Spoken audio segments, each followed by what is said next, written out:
Hello guys, आपका स्वागत है मेरे चैनल देवभूमि में। दोस्तों, मैं आपके लिए आज एक नई स्टोरी लेकर आया हूँ भगवान नाग देवता की। जय हो नाग देवता, मेरे मुखार बिंदु में विराजमान रहना, मुझसे जो भी गलती होगी गलती को क्षमा करना। तो दोस्तों, मैं बात करता हूँ नाग देवता की। नाग देवता को नाग पंचमी में क्यों पूजा जाता है, इसके पीछे बहुत ही बड़ी कहानी है। और आपको दोस्तों पता होगा, सत्य सनातन धर्म में सारे देवी देवता, जैसे हमारे सबसे देवों के देव महादेव जी को ले लीजिए, उनके गले में वासुकी नाग विराजमान है। और वैसे विष्णु कृष्ण कह सकते हैं, विष्णु कह सकते हैं, छलिया कृष्ण भगवान जी, जो अन्य कई रूप और कई अवतारों में पूजे जाते हैं। तो विष्णु भगवान के जो वह है सैया हैं, वह है शेषनाग देवता, जिनको हम पृथ्वी उनके फनों में ही है उठी हुई। उन्होंने अपने फनों में उठा रखी है पृथ्वी को। जो विष्णु भगवान के वाहन है वो शेषनाग देवता है। तो नागों का बड़ा महत्व है सनातन धर्म में।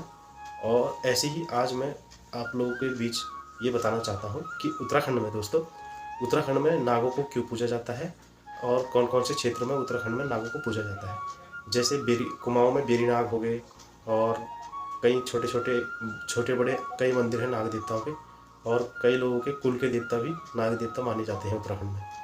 और वैसे ही गढ़वाल में सेम मुखीम, जो कि 5वां धाम बनने जा रहा है उत्तराखंड का सबसे बड़ा मंदिर, सेम मुखीम में नाग देवता का माना जाता है, जो कि कृष्ण के अवतार माने जाते हैं।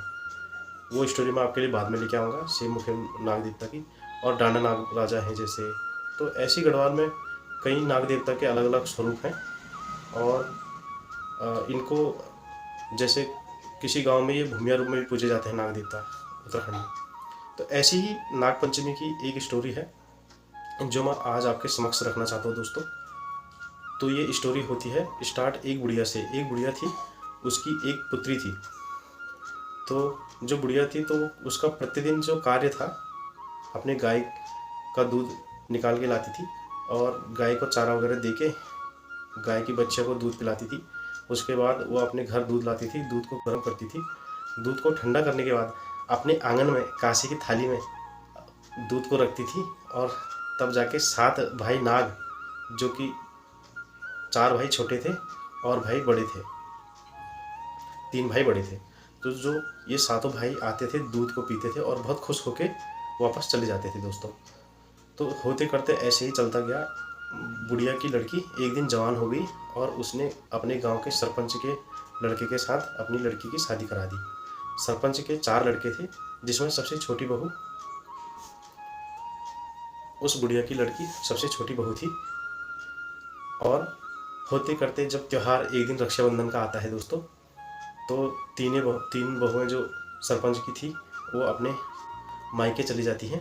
कहती हैं, हम अपने भाई को रक्षाबंधन बांधने जाएंगे, तेरा तो कोई भाई नहीं है तो कहाँ जाएगी। तो वो बेचारी बहुत परेशान रहती है और उसको समझ में नहीं आता है। वो कहती है, मेरा तो कोई भाई नहीं है। तो दोस्तों, उत्तराखंड में नाग देवता कोई भाई के रूप में ही पूजा जाता है। तो दोस्तों, उसको याद अपनी मम्मी की कहानी आती है, जो बुढ़िया ने उसको स्टोरी बताई थी कि जब मैं गाय का दूध निकालती हूँ, तो मैं उसको गर्म करने के बाद ठंडा करती हूँ, फिर अपने आंगन में कांसे की थाली में रखती हूँ, तो 7 भाई नाग आते हैं और बेटा वही तेरे भाई हैं। उसको अपनी वो स्टोरी याद आती है। तो वो खास कर जो नाग पंचमी का दिन है, उसी दिन वो ऐसा ही करती है, दूध को ठंडा करके अपने आंगन में रखती है और अपने भाई को आवाज़ लगाती है।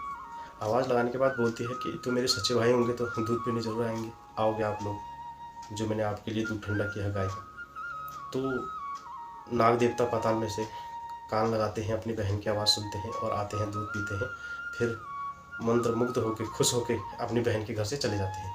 तो होते करते ऐसा ही चलता रहता है।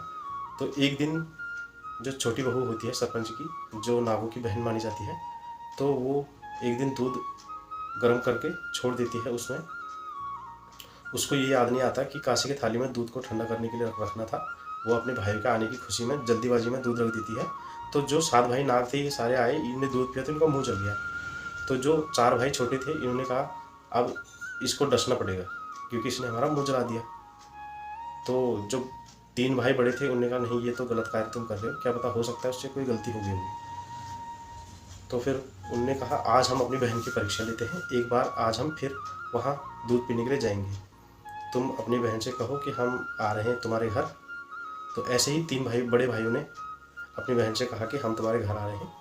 तो ये वार्तालाप हो रही है दोस्तों, क्योंकि ये जो नाग देवता हैं ये इच्छाधारी होते थे पहले ज़माने में।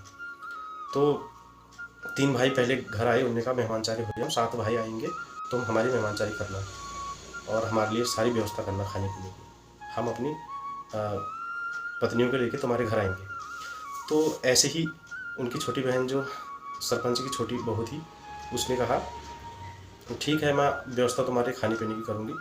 तो उसने दूध वगैरह की, इसकी सारी चीज़ की व्यवस्था की, मीठे पकवानों की व्यवस्था की, दूध की व्यवस्था की, कांसे की थालियाँ सजाई, अपने भाई को याद किया। तो सारे भाई वहाँ पहुँच गए भाभीयों समेत। तो सबका अच्छा आदर सम्मान हुआ, आदर सत्कार हुआ। तो जो 4 भाई गुस्से में थे, उन्होंने कहा इस बहन को डसना है। तो उनके दिल में दया आ गई और रोने लग गई। तो उन्होंने कहा बहन, हम तुझे वरदान देते हैं कि जो भी हमारी पूजा नाग पंचमी के दिन सच्चे मन से करेगा, तो और हमें अपना भाई मानेगा, तो हम उसकी रक्षा हमेशा करेंगे। तो उस दिन से दोस्तों ये एक स्टोरी ये मानी जाती है, और कई स्टोरियाँ और भी हैं, पर जो मुझे सही स्टोरी लगी वो मैंने आपके समक्ष रखी। तो उस दिन से नाग पंचमी का त्यौहार मनाया गया। वैसे जो उत्तराखंड में नाग देवता पूजे जाते हैं वो कृष्ण के अवतार हैं। जो मेन सबसे बड़े भाई हैं वो है सेम मुखेम में है, जो कि आज 5वां धाम बनने जा रहा है दोस्तों उत्तराखंड में। तो आपको आज की स्टोरी कैसी लगी, लाइक कीजिए, कमेंट कीजिए, शेयर कीजिए।